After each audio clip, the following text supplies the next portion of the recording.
الحمدللہ وکفا والصلاۃ والسلام علی عبادہ اصطفیٰ خصوصاً علی افضلہم وخاتم النبیین محمد الامین وعلی آلہ واصحابہ اجمعین۔ اعوذ باللہ من الشیطان الرجیم، بسم اللہ الرحمن الرحیم۔ قال اللہ عز وجل فی کتابہ الکریم یسألونک عن الانفال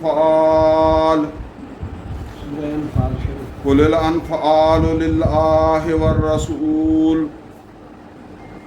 فاتقوا اللہ واصلحوا ذات بینکم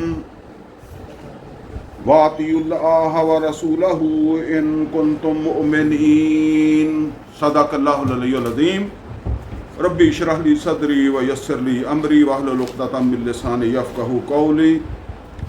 اللہم ارنا الحق حقا وارزقنا اتباعہ وارنا الباطل باطلا وارزقنا اجتنابہ، آمین یا رب العالمین۔ عزیز دوستو، ترجمہ قرآن اور مختصر تشریح کے حوالے سے آج ہم کلاس نمبر 36 کا آغاز کر رہے ہیں۔ اس کا مطلب یہ ہے کہ اس سے پہلے ہماری 35 کلاسیں ہوئی ہیں۔ ان 35 کلاسوں میں ہم نے سورہ فاتحہ سے لے کر سورہ اعراف کی آخری آیت تک پڑھ لیا ہے، اور سورہ اعراف سے آگے سورہ انفال ہے، جس کا ابھی ہم انشاءاللہ جو ہے وہ آغاز کر رہے ہیں۔ یہ سورہ انفال کی پہلی آیت ہے جو میں نے ابھی جو ہے وہ پڑھی ہے۔ اس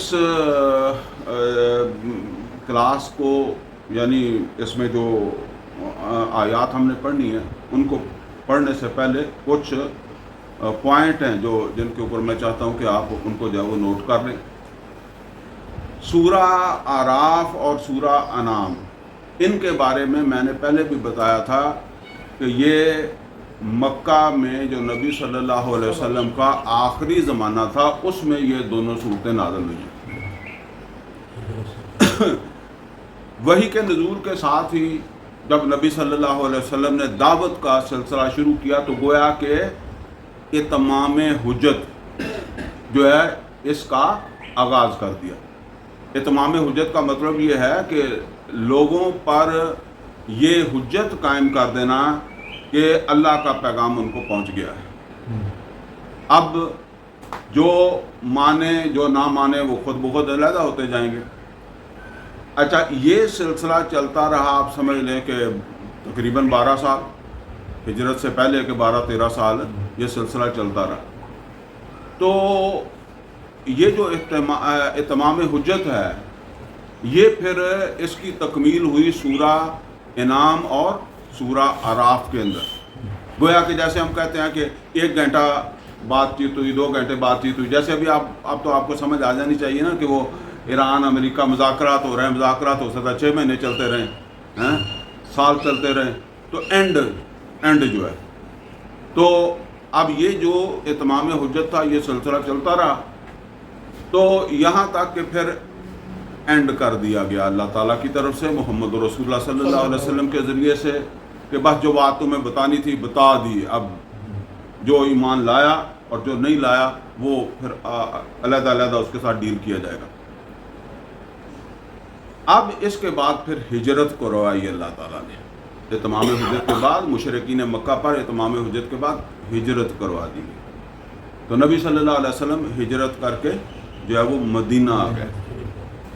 اچھا، رسولوں کے حوالے سے ایک بات ہم پڑھ چکے ہیں، وہ ہم نے سورہ انعام کے اندر بھی جو ہے وہ پڑھی ہے، اور بھی جگہوں کے اوپر جو ہم نے پڑھا ہے نا، کہ جو بھی اللہ تعالیٰ کی طرف سے، بلکہ سورہ اعراف میں بھی ہم نے رسولوں کے تذکرے میں وہ چیز پڑھی ہے نا، کہ اللہ تعالیٰ کی طرف سے جب کوئی رسول آتا تھا، رسول نبی نہیں، رسول جب آتا تھا تو رسول دعوت دیتا تھا، اور وہ جب اتمام حجت کر لیتا تھا تو پھر جو لوگ ایمان نہیں لاتے تھے ان کو مٹا دیا جاتا تھا۔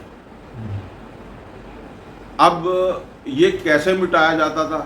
ہم نے نوح علیہ السلام کا تذکرہ پڑھا، ہم نے ہود علیہ السلام کا تذکرہ پڑھا، ہم نے صالح علیہ السلام کا تذکرہ پڑھا، پھر ہم نے جو ہے وہ شعیب علیہ السلام کا تذکرہ پڑھا، پھر ہم نے لوط علیہ السلام کا تذکرہ پڑھا، اور اسی طریقے سے جو ہے وہ موسیٰ علیہ السلام کا تذکرہ بھی بہرحال ہے۔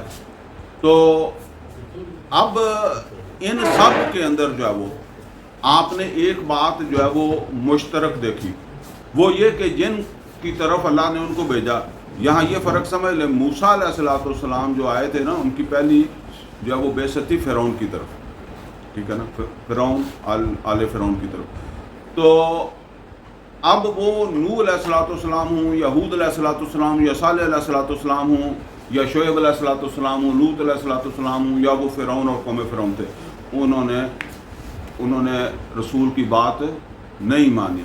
تو اتمام حجت کے بعد پھر کیا کیا گیا؟ جن لوگوں نے بات نہیں مانی ان کو مٹا دیا گیا، چونکہ بہت تھوڑے لوگ تھے ایمان والے، وہ ہود علیہ السلام کے ساتھ یا نوح علیہ السلام کے ساتھ، صالح علیہ السلام کے ساتھ، لوط علیہ السلام کے ساتھ، ان کے گھر والوں کے سوا کوئی تھا نہیں، شعیب علیہ السلام کے ساتھ کچھ چند لوگ تھے، ان کو جو ہے وہ پھر بچایا گیا اور ان کو جو ہے وہ ختم کیا گیا۔ اچھا، یہ بات ہم نے سورہ اعراف کے اندر وہ جو ہے وہ مچھلی والوں کے واقعے میں بھی پڑھی ہے نا، کہ جو ہے وہ پھر اللہ تعالیٰ کی طرف سے جب عذاب آیا تو جو لوگ نہی عن المنکر کرتے تھے ان کو جو ہے وہ بچایا گیا، باقی جو تھے ان کو ختم کر دیا گیا، ان کو جو ہے وہ مٹا دیا گیا، ان کو عذاب کے اندر جو ہے وہ مبتلا کیا دنیا میں، اور وہ ہم پڑھ چکے ہیں بندر سور بنایا، اور پھر آخرت کا عذاب بھی بقایا ہے ان کے لیے۔ اب یہ جو میری اتنی گفتگو ہے اس کا مطلب سمجھیں کہ محمد اور رسول اللہ صلی اللہ علیہ وسلم بھی رسول ہیں، تو اب محمد اور رسول اللہ صلی اللہ علیہ وسلم نے جب اتمام حجت کر دیا تو اب اس رسول کا اطلاق ہونا ہے کہ نہیں ہونا، کہ جو لوگ ایمان لائے ہیں ان کو علیحدہ کر لیا جائے، وہ ہجرت کر کے علیحدہ ہو گئے، ٹھیک ہے، اور جو دوسرے ہیں ان کو مٹا دیا جائے۔ اچھا، اب وہاں مٹایا تھا اور طریقے سے، یہاں مٹایا اور طریقے سے، یعنی محمد اور رسول اللہ صلی اللہ علیہ وسلم کی رسالت کا انکار کرنے والوں کو مٹایا کسی اور طریقے سے۔ وہ کس طریقے سے؟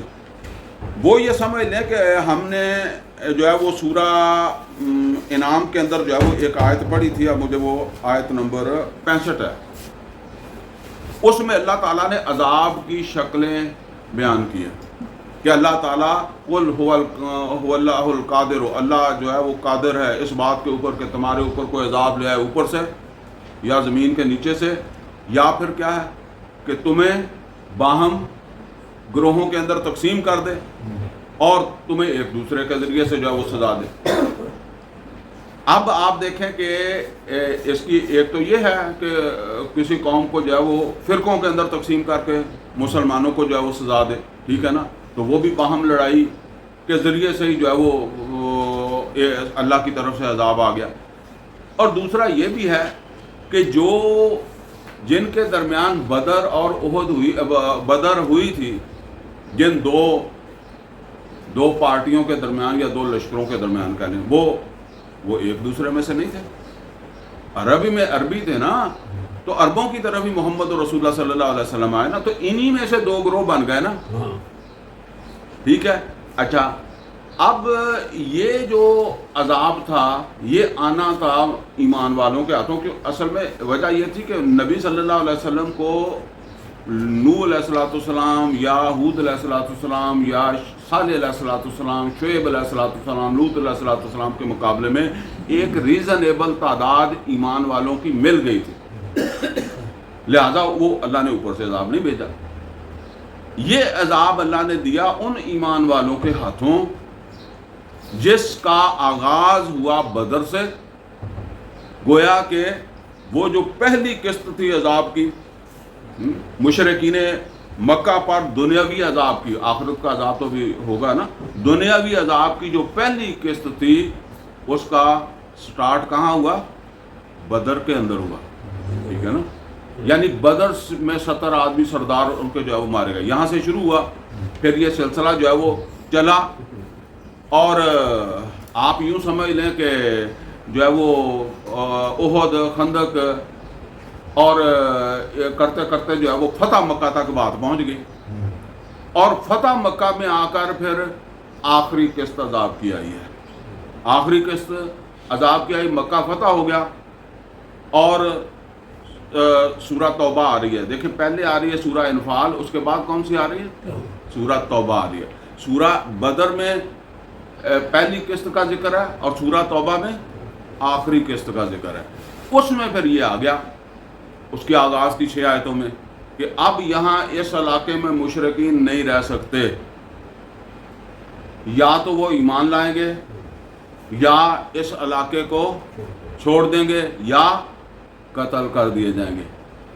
تو اب اس عمل کے بعد پھر اس علاقے میں سے جو علاقے کو نہیں چھوڑنا چاہتا تھا وہ مسلمان ہو گیا، اور جو زندگی بچانا چاہتا تھا وہ نکل گیا، اور جو نہیں نکلا وہ قتل کر دیا گیا۔ تو گویا کہ اس علاقے میں بھی اسی طریقے سے صفائی ہو گئی جس طرح نوح علیہ السلام کے مخالفین کی صفائی ہوئی تھی، یا ہود علیہ السلام کے مخالفین کی جو وہ صفائی ہوئی تھی، یا صالح علیہ السلام کے، شعیب علیہ السلام کے، یا موسیٰ علیہ السلام کے مخالف وہ فرعون غرق ہوا تھا۔ تو یہ صفائی جو ہے وہ ہو گئی۔ تو یہ ہے اصل کے اندر اب ان دونوں صورتوں کا جو ہے وہ جو یہاں آ رہی ہے نا، یہ ان کا جو ہے وہ تعلق ہے۔ وہ عذاب جو مشرکین مکہ پر اتمام حجت کے بعد آنا تھا، اب اس کا جو ہے وہ ذکر جو ہے وہ شروع ہو رہا ہے۔ بہرحال یہ سمجھ لیں کہ جو ہے وہ ہجرت کے بعد پھر سورہ بقرہ کا نزول ہوا ہے، اور سورہ بقرہ ہم پڑھ چکے ہیں۔ سورہ بقرہ میں اللہ تعالیٰ نے مسلمانوں کو جو ہے وہ بدر کی تیاری کروا دی ہے۔ اب اس میں نہیں جاؤں گا، یعنی جنگ تک اللہ لے آیا ہے، وہ طالوت اور جالوت کا واقعہ بھی جو ہے وہ بتا دیا ہے، اور سورہ محمد بھی نازل ہوئی ہے اس کے بعد صلی اللہ علیہ وسلم، اس میں بھی پھر یہ بتایا گیا کہ واضح طور پر کہ اب تمہیں جنگ جو ہے وہ کرنی ہوگی۔ دوبارہ اس کے بعد جو ہے وہ پھر یہ جنگ جو ہے وہ ہوئی ہے۔ نبی صلی اللہ علیہ وسلم نے ہجرت کے بعد 3 کام کیے۔ نمبر 1، نبی صلی اللہ علیہ وسلم نے مسجد نبوی کی تعمیر کی۔ یہ مسجد نبوی صرف نمازیں پڑھنے کی جگہ نہیں تھی، یہ ایک ہیڈ کوارٹر تھا اس جماعت کا۔ وہاں فیصلے بھی ہوتے تھے، مشورے بھی ہوتے تھے، اور لشکر سارے وہاں سے جو ہے وہ روانہ ہوتے تھے، اسی میں ایک نماز بھی جو ہے وہ پڑھی جاتی ہے۔ آج کل مسجد رہ گئی ہے صرف نماز پڑھنے کے لیے، ٹھیک ہے نا۔ بہرحال نبی صلی اللہ علیہ وسلم کے زمانے میں یہ آپ سمجھ لیں کہ اس جماعت کا یہ ہیڈ کوارٹر ہے، بیس ہے اس کا، مرکز ہے اس کا۔ تو یہ بنایا ہے، یہ کام جو ہے وہ 6 مہینے کے اندر ہوئے ہیں۔ اور دوسرا کام جو نبی صلی اللہ علیہ وسلم نے کیا، کیونکہ بڑا مسئلہ پیدا ہو گیا تھا، یہ ہر جگہ پیدا ہو جاتا ہے، مہاجر اور مقامی۔ آپ کو پتہ نا، آپ یہاں سے اگر جائیں گے بہاولپور تو وہی مسئلہ پیدا ہو جائے گا کہ جی یہ بہاولپور والے ہیں اور یہ باہر سے آئے ہوئے ہیں، ٹھیک ہے نا، ایک فرق پڑ جائے گا۔ اور آگے چلے جائیں گے تو یہ سندھی ہے، یہ پنجابی، فرق پڑ جاتا ہے۔ تو وہاں تو پڑھنا تھا، ایک مدینے کے رہنے والے ہیں، ایک ہجرت کر کے ہیں۔ تو نبی صلی اللہ علیہ وسلم نے اس مسئلے کو کیسے حل کیا؟ مواخات اسے کہتے ہیں، کہ وہ جو لوگوں کے درمیان جو ہے وہ، یعنی مکے کے لوگ اور مدینے کے جو انصار تھے، ان کو جو ہے وہ آپس میں بھائی بھائی بنایا۔ زیادہ تفصیل میں جانے کا وقت نہیں ہے۔ تیسرا کام جو نبی صلی اللہ علیہ وسلم نے کیا، وہ یہ کیا کہ مدینے میں 3 قبیلے یہودیوں کے بھی آباد تھے۔ تو اب چونکہ نبی صلی اللہ علیہ وسلم تو جانتے ہیں کہ آگے ہم نے مکے والوں کے ساتھ جنگ کرنی ہے، ٹھیک ہے نا۔ تو اب جو ہمارے شہر کے اندر رہنے والے ہیں، یہ کس کے ساتھ ہوں گے، ٹھیک ہے نا، جنگ میں یہ ان کا ساتھ نہ دیں۔ تو بہرحال ان کے ساتھ ایک معاہدہ کر لیا گیا۔ یہاں نوٹ کریں، عام طور پر لوگ سمجھتے ہیں جی نبی صلی اللہ علیہ وسلم مدینے چلے گئے تھے تو اسلامی ریاست قائم ہو گئی تھی، یہ بات غلط ہے، ٹھیک ہے نا۔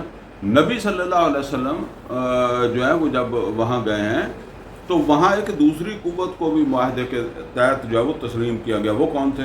وہ تھے عیسائی، یہودی، اور ان کے 3 قبیلے تھے، ان کی اپنی عدالتیں تھیں۔ کبھی ایسا ہوتا ہے کہ ایک ملک کے اندر جو ہے وہ 2 طرح کی عدالتیں ہوں، دو طرح کی عدالتیں نہیں ہوتی، ایک ہی طرح کی عدالت ہوتی ہے، اور وہ عدالت وہی ہوتی ہے جو ایک ریاست یا حکومت جو ہے وہ بناتی ہے۔ تو یہ تو پھر جب ان کو نکالا گیا تب جا کر صحیح معنوں میں یوں سمجھ لیں کہ فتح مکہ کے اوپر جا کر جو ہے وہ ریاست آہستہ آہستہ ایک ایک قدم آگے بڑھ کر جو ہے وہ ریاست کی شکل جو ہے وہ بہرحال بنی ہے، ٹھیک ہے۔ تو یہ 3 کام نبی صلی اللہ علیہ وسلم نے کیے، اور اب 6 مہینے میں یہ 3 کام مکمل کرنے کے بعد اب نبی صلی اللہ علیہ وسلم نے مکے والے جو تھے ان کے خلاف چھاپا مار دستے جو ہے وہ بھیجنے شروع کر دیے۔ چھاپا مار دستے جو تھے ان میں مہاجرین ہی ہوتے تھے، جو ہے وہ انصار نہیں ہوتے تھے، مہاجرین ہجرت کر کے گئے ہوئے تھے۔ تو یہ 8 دستے نبی صلی اللہ علیہ وسلم نے بدر سے پہلے بھیجے ہیں۔ وہ عام طور پر جو ہے وہ کوئی کسی میں بھی جو ہے نا وہ مشرکین سے مڈ بھیڑ نہیں ہوئی، یعنی سامنا نہیں ہوا، بھیجے آپ نے۔ 4 میں تو آپ خود بھی گئے اور 4 میں آپ نہیں گئے، آپ نے صحابہ کو بھیجا۔ اصل میں ایک ہی وقت میں دو دستے بھی بھیج دیتے تھے نا، تو ظاہر آپ تو ایک ہی کے ساتھ ہوئے نا، دوسرے کے ساتھ تو آپ نہیں ہوئے۔ اچھا، اس میں یہ سمجھ لیں کہ 2 واقعات ایسے ہو گئے۔ ایک واقعہ یہ کہ نبی صلی اللہ علیہ وسلم نے ایک دستہ جاسوسی کے لیے بھیجا تھا وادی نخلا میں، اور وادی نخلا جو ہے وہ مکے سے یمن کی طرف ہے، اور ان کو وہ لمبی بات ہے، ایک بند خط آپ نے دیا تھا 12 آدمیوں کو کہ جا کر وہاں اس کو اتنے میل 12 میل جا کر آگے جو ہے وہ 12 کوس جا کر اس خط کو کھولنا، پھر اس کے اوپر عمل درآمد کرنا تھا، کس کو پتہ نہ چلے کدھر گئے۔ بہرحال وہ لڑنے کے لیے نہیں گئے تھے، وہ جاسوسی کے لیے گئے تھے، لیکن وہاں صورتحال ایسی بن گئی کہ ان کے اوپر ایک کفار کا، ایک مشرکین مکہ کا ایک یمن سے آ رہا تھا قافلہ، اس کی نظر پڑ گئی، وہ آپس میں ان کے پھر لڑائی ہو گئی، کیونکہ ظاہر مکے کے تو بالکل قریب ہے۔ تو وہ لڑتے لڑتے، یہ تفصیل ہم سورہ بقرہ میں پڑھ چکے ہیں، تو مسلمانوں نے وہ قافلہ جو ہے وہ پکڑ لیا، اونٹ پکڑ لیے، ایک آدمی ان کا قتل کر دیا اور ایک آدمی گرفتار کر لیا، ایک بھاگ کر جو وہ مکہ چلا گیا۔ تو ظاہر ہے یہ مکہ والوں کے لیے تو ایک بڑی بات تھی کہ وہ مسلمان یہاں ہمارے گھر میں آ کر جو ہے وہ، یہ بدر سے پہلے کی واقعہ، یہاں آ کر جو ہے وہ بندہ مار گیا ہمارا، اور وہ بھی حدود حرم میں مار گیا، اور وہ بھی حرمت والے مہینوں میں۔ وہ جس مہینے میں وہ قتل ہوا، حرمت والا مہینہ شروع ہو گیا تھا، اس میں قتل کر دیا اس نے۔ تو یہی غصہ ان کے اندر جو ہے وہ تھا۔ اتنے میں ابو سفیان جو شام کی طرف ایک قافلہ لے کر جا رہے تھے، اور نبی صلی اللہ علیہ وسلم کو اطلاع ملی۔ اب نوٹ کریں، اس وقت کوئی موبائل نہیں ہے، فون نہیں ہے، نبی صلی اللہ علیہ وسلم کو اب یہ نہیں پتا کہ وہ جو نخلا گئے تھے وہ تو ابھی پہنچیں گے تو پتہ لگے گا نا۔ تو نبی صلی اللہ علیہ وسلم کو یہ خبر ملی، یہ اطلاع ملی کہ ایک قافلہ جو ہے وہ شام کی طرف جا رہا ہے، تجارتی قافلہ۔ تو نبی صلی اللہ علیہ وسلم نے مکہ میں ایک مشاورت کی صحابہ کرام رضوان اللہ تعالیٰ علیہم اجمعین سے کہ اس طرح ایک تجارتی قافلہ آ رہا ہے جس کے ساتھ وہ 50-60 آدمی ہیں محافظ، اور وہ شام کی طرف جا رہا ہے، تو ہم نے اس کو روکنا ہے، ٹھیک ہے۔ تو نبی صلی اللہ علیہ وسلم کے ساتھ کوئی 313 آدمی تیار ہوا۔ عام لوگوں کو یہ بھی نہیں پتہ، لوگ سمجھتے ہیں کہ مدینے سے نبی صلی اللہ علیہ وسلم بدر لڑنے کے لیے نکلے تھے۔ بدر لڑنے کے لیے نہیں نکلے تھے، نکلے تھے اس قافلے کے پیچھے۔ لہذا آپ نے یہ بھی نہیں کہا تھا کہ ہر آدمی جائے، ٹھیک ہے نا، جتنے تیار ہو گئے اتنے تیار ہو گئے، ٹھیک ہے۔ اور تقریباً مہاجر جو ہجرت کر کے گئے تھے وہ چلے گئے، انصار چلے گئے۔ اچھا، یہ پہلا واقعہ تھا کہ مہاجرین کے ساتھ انصار بھی نکلے ہیں۔ اچھا، یہ پہلی مشاورت وہاں مدینے کے اندر جو ہے وہ ہوئی ہے، اور یہ مشاورت کے پیش نظر کیا ہے، یہ بات نوٹ کریں، مشاورت کرنے والوں کے پیش نظر ہے وہ قافلہ، کہ ہم قافلہ کا پیچھا کرنے جا رہے ہیں۔ بہرحال ان کے پاس 2 گھوڑے تھے اور 70 اونٹ تھے، اور کوئی 8 بندوں کے پاس تلوار تھی۔ تو یہ چلے گا۔ اب ذہن میں رکھیں کہ ان کے سامنے کیا ہے، قافلہ، قافلے کے 50-60 آدمی ہیں، اور انہوں نے سمجھا کہ کوئی بات نہیں، اتنا ہی کافی ہے۔ جب نبی صلی اللہ علیہ وسلم سفر کر کے پہنچے مقام صفرا کے اوپر تو اللہ تعالیٰ کی طرف سے وحی آ گئی۔ اچھا، ابو جہل کو بھی اطلاع ہو گئی تھی کہ میرے قافلے کو روکنے کے لیے محمد رسول اللہ صلی اللہ علیہ وسلم مدینہ سے نکل کھڑے ہوئے ہیں، تو اس نے رستہ بدل لیا اور رستہ بدل کے شام چلا گیا۔ جس طرح کئی رستے ہوتے ہیں نا، اس نے کوئی دوسرا رستہ اختیار کر لیا، اس رستے سے وہ شام چلا گیا۔ البتہ اس نے مکے میں پیغام بھیج دیا، اس نے کہا کہ ابھی ایک بندہ تو وہ یہاں آ کر مار کے گئے ہیں، اور دوسرا کام یہ انہوں نے کیا ہے کہ وہ یعنی اس سے پہلے اتنا بڑا واقعہ نہیں ہوا کہ قریش کا سردار کسی قافلے کو لے کر جا رہا ہو تو اس کو مسلمانوں نے نہیں روکا تھا، وہ کوئی چھوٹے موٹے قافلے ان کا پیچھا کیا تھا۔ اب یہ اس نے کہا کہ میرے قافلے کو یعنی ابو سفیان کے قافلے کو روک رہے ہیں نا، تو بس یہ خبر پہنچ گئی پیچھے، تو اب مکہ میں سے پھر تیاری ہو گئی کہ بھئی یہ مسئلہ تو اب ختم ہی کرنا پڑے گا، لہٰذا وہاں سے 1000 آدمی تیار ہو کے جب وہ نکل کھڑا ہوا کہ بھئی یہ کل بندہ مار کے چلے گئے، اب قافلے کے پیچھے چلے گئے، اور ابو سفیان نے یہ کہا کہ قافلہ واپس بھی آنا ہے نا، تو چلو اب تو میں بچ کے نکل گیا اور واپس آؤں گا تو ہر دفعہ تو نہیں بندہ بچتا نا، تو لہٰذا میرے آنے سے پہلے ان کا کوئی بندوبست کرو۔ اچھا، مقام صفرا تک پہنچ گئے جب نبی صلی اللہ علیہ وسلم، تو اللہ تعالیٰ کی طرف سے وحی آ گئی، اور اللہ تعالیٰ نے وحی کے ذریعے سے نبی صلی اللہ علیہ وسلم کو بتایا کہ وہ قافلہ جو ہے وہ تو آ رہا ہے، لیکن ادھر سے 1000 کا لشکر بھی آ رہا ہے، نوٹ کریں۔ اور اللہ تعالیٰ کا آپ کے ساتھ یہ وعدہ ہے کہ ایک آپ کو اللہ دے دے گا، یعنی جس طرف بھی آپ رخ کریں گے وہاں آپ کو کامیابی دے دے گا۔ اگر تو قافلے کے اوپر حملہ کرو گے تو قافلہ پر قبضہ کر لو گے، اور اگر لشکر کا مقابلہ کرو گے تو لشکر میں بھی اللہ فتح دے گا۔ یہاں پھر نبی صلی اللہ علیہ وسلم نے دوسری مشاورت کی ہے، اور یہ مشاورت کافی لمبی ہوئی ہے۔ بہرحال وہاں بھی اب کچھ لوگ تھے جن کا خیال یہ تھا کہ ہم لشکر کی طرف نہ جائیں۔ اب دیکھیں نا، ایک مدینہ میں مشاورت ہو رہی ہے، اس میں یہ پیش نظر ہے کہ قافلے کی طرف چلیں، رائے دو، تو اس میں بھی کچھ لوگ کہتے ہیں کہ قریش کا سردار ہے، ہمیں اوائڈ کر دینا چاہیے، نہیں کرنا چاہیے۔ بہرحال فیصلہ ہو گیا کہ جائیں گے۔ اب یہاں جب یہ اور بڑا مسئلہ آ گیا کہ وہ تو 1000 کا لشکر آ رہا ہے، تو انسان کے ذہن میں کئی ساری دلیلیں آتی ہیں کہ بھئی وہ 50 والا ہی کام ٹھیک ہے، جن کے ساتھ 50-60 بندے ہیں، اور دوسرا یہ ہے کہ ان کا مال بھی ہمارے ہاتھ آ جائے گا، ہم کچھ تگڑے بھی ہو جائیں گے، اور دوسرا یہ بھی ہے کہ ہم کوئی گھر سے یہ جنگ لڑنے تو نہیں نکلے، ہم تو قافلے کے لیے جو ہے وہ نکلے تھے۔ بس اس طرح کی چیزیں جو ہے وہ اس کے اندر جو ہے وہ آئیں۔ بہرحال نبی صلی اللہ علیہ وسلم کی وہی خواہش تھی، اللہ بھی یہی چاہتا تھا کہ مسلمان قافلے کی بجائے جو ہے وہ لشکر کی طرف جو ہے وہ جائیں۔ تو بہرحال پھر وہ مشاورت کے ساتھ بڑی لمبی مشاورت کی نبی صلی اللہ علیہ وسلم نے، اور کیونکہ یہ پہلا موقع تھا، انصار ساتھ تھے، تو بہرحال انصار نے بھی پھر جب یہ کہا کہ اللہ کے رسول، ہمیں لگتا ہے کہ آپ ہماری طرف جو ہے وہ دیکھ رہے ہیں کہ ہم کیا فیصلہ کرتے ہیں۔ انہوں نے کہا کہ ہم تو آپ پر ایمان لا چکے اور ہم آپ کے ساتھ ہیں۔ بہرحال پھر نبی صلی اللہ علیہ وسلم نے فیصلہ کیا، اور پھر یہ جنگ ہوئی۔ تو اس جنگ کا بھی مختصر یہ ہے کہ 1000 آدمی جو ہے وہ اس کے مقابلے میں 313 تھا، اور جنگ ہوئی تو اللہ تعالیٰ نے مسلمانوں کو جو ہے وہ فتح دی، 70 کافر مارے گئے، 70 جو ہے وہ گرفتار ہوئے۔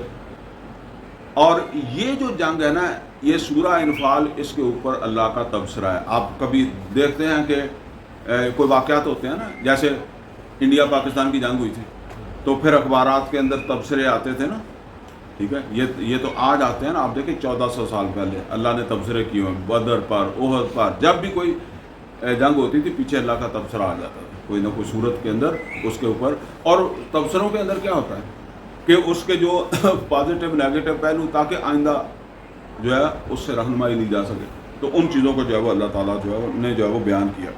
بہرحال یہ 8 مہینوں کے بعد 9واں بڑا لشکر تھا جو نبی صلی اللہ علیہ وسلم لے کر نکلے تھے۔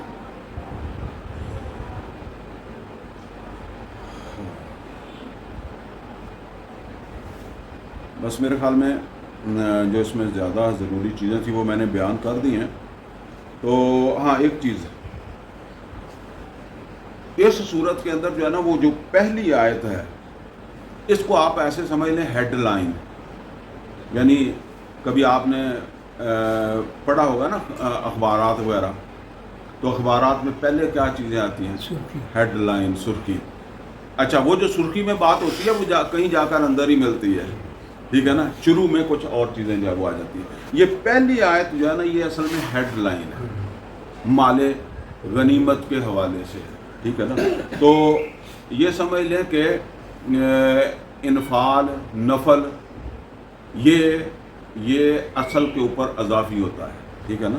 جیسے ایک اصل چیز ہے, ایک ہے زائد. جیسے اصل کیا ہے؟ فرض. تو اس کے اوپر کیا ہے؟ نفل. یہ نفل زائد ہے.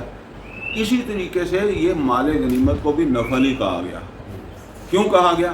اس لیے کہ جنگ کس لیے لڑی جاتی ہے؟ مال غنیمت کے لیے کہ فتح کے لیے؟ اصل مقصد فتح ہوتا ہے. تو جو مال غنیمت مل جائے وہ کیا ہوتا ہے؟ وہ نفل ہوتا ہے, زائد ہی ہوتا ہے, ٹھیک ہے. تو اب ہوا یہ کہ جنگ ہوئی, تو جنگ کے اندر مسلمانوں کو جب فتح ہونے لگی تو جو تو مشرک مر رہے تھے ان کا مال و اسباب بھی, اب کسی کا گھوڑا ہے, کسی کا اونٹ ہے, وہ بھی کسی نے پکڑنا سنبھالنا ہے. اور جو گرفتار کیے 70 آدمی ان کا بھی مال اسباب ہے. تو اسی طریقے سے جب وہ کوئی بھاگنے والے بھاگے بھی, وہ چھوڑ کر بھاگے, وہ بھی مال و اسباب ہے نا. تو سارے تو ایسا نہیں کر سکتے تھے, آپ بھی سمجھتے ہیں اگر سارے کرنے لگ جاتے تو پھر تو وہ پیچھے مڑ کے تو مارتے. کچھ تو اینڈ تک ان کے ساتھ لڑتے رہے نا, ان کا پیچھا کرتے رہے, بھگاتے رہے. تو کچھ مسلمان جو تھے انہوں نے پھر مال و اسباب اکٹھا کر لیا. اینڈ ہوا جنگ کا تو کچھ لوگ وہ تھے جن کے پاس مال و اسباب بھی تھا, کچھ وہ تھے جو خالی تھے, ٹھیک ہے نا. تو اب مسئلہ تو ایسے پیدا نہیں ہوا کیونکہ یہ پہلی جنگ ہے, یہ پہلی جنگ ہے. لوگوں کا تصور پرانا تھا کہ جس نے جو کچھ پکڑ لیا وہ اسی کا ہی ہے. اب جب ظاہر بات ہے جس آدمی کے پاس کچھ نہیں ہے اس پہ بھی دل میں آتا ہے کہ ان کے پاس 3 اونٹ پکڑے ہوئے ہیں, میرے پاس کچھ نہیں ہے. تو کوئی آدمی گیا نبی صلی اللہ علیہ وسلم کے پاس, انہوں نے کہا اللہ کے رسول فلاں کے پاس 3 ہے, میں ایک مثال دے رہا ہوں, یا کوئی چیز 2 ہے, زیادہ ہے, تو مجھے بھی اطلاع دے, میرے پاس تو کچھ نہیں ہے. تو اب غصہ کس کو آتا ہے؟ وہ جس کے پاس 3 ہے اس کو غصہ آتا ہے نا کہ بھئی میں نے پکڑے ہیں تو کیوں میرا نام کیوں لیا. وہ جیسے آپ اپنے گھر میں کوئی چیز لے کر جاتے ہیں نا, تو ایک بچہ 2 اٹھا لے اور دوسرا خالی رہ جائے, تو جب بچہ باپ کو شکایت کرتا ہے یا ماں کو شکایت کرتا ہے تو غصہ ماں باپ کے اوپر نہیں آتا, کس کے اوپر آتا ہے؟ وہ شکایت کرنے والے کے اوپر آتا ہے. تو اس طرح کچھ آپس میں ناچاکی ہو گئی. تو اللہ تعالیٰ کی طرف سے پھر یہ آیت آئی کہ یہ تو مطلوب ہی نہیں تھا, یہ تو اضافی چیز ہے, لہذا یہ کسی کا نہیں ہے, یہ اسلامی ریاست کا ہے, اللہ کا ہے, اللہ کے رسول کا ہے. اس کو ایک جگہ کے اوپر جو ہے وہ جمع کروا لیا گیا اور منع کر دیا گیا کہ کسی نے کوئی سوئی بھی رکھی تو وہ بھی اس کے لیے جو وہ حرام ہے. تو سب نے لا کر دے دی. اب سب نے لا کر دے دی تو غصہ ختم ہو گیا. غصہ کیوں ختم ہو گیا؟ یار چلو ایک دے دیتا تو یہ کیا بات تھی, تو پھر بھی میرے پاس 2 بچتے تھے, یا 2 تھے تو ایک دے دیتا تو ایک بچتا تھا, تو سارا ہی گیا. تو بہرحال اس کی پھر آگے وضاحت آئے گی, آج کی کلاس میں تو نہیں آئے گی, وہ اگلی کلاس میں آئے گی. آج کی جو آیات ہم نے 40 تک پڑھی اس میں اس کا ذکر نہیں, لیکن بہرحال یہ ہیڈ لائن کے طور پر آ رہی. یہ میں آپ کو اس لیے بھی بتا رہا ہوں کہ یہ طرز کئی جگہوں کے اوپر ہے. یعنی میں کئی دفعہ سوچتا ہوں کہ یہ آج کل اخبارات, نبی صلی اللہ علیہ وسلم کے زمانے میں کون سے اخبارات یا کون سے یہ اس طرح کے میڈیا سے گویا کہ میں سمجھتا ہوں کہ یہ جو آج کل یہ طرز ہے نا کہ جی پہلے وہ اس کی سرخیاں, ہیڈ لائنز اور پھر ڈیٹیل, یہ انہوں نے قرآن حکیم سے جو ہے وہ ظاہر ہے قرآن حکیم میں یہ چیزیں پہلے اس طرح موجود ہے اور صورتوں میں بھی اس طریقے سے ہے. بہرحال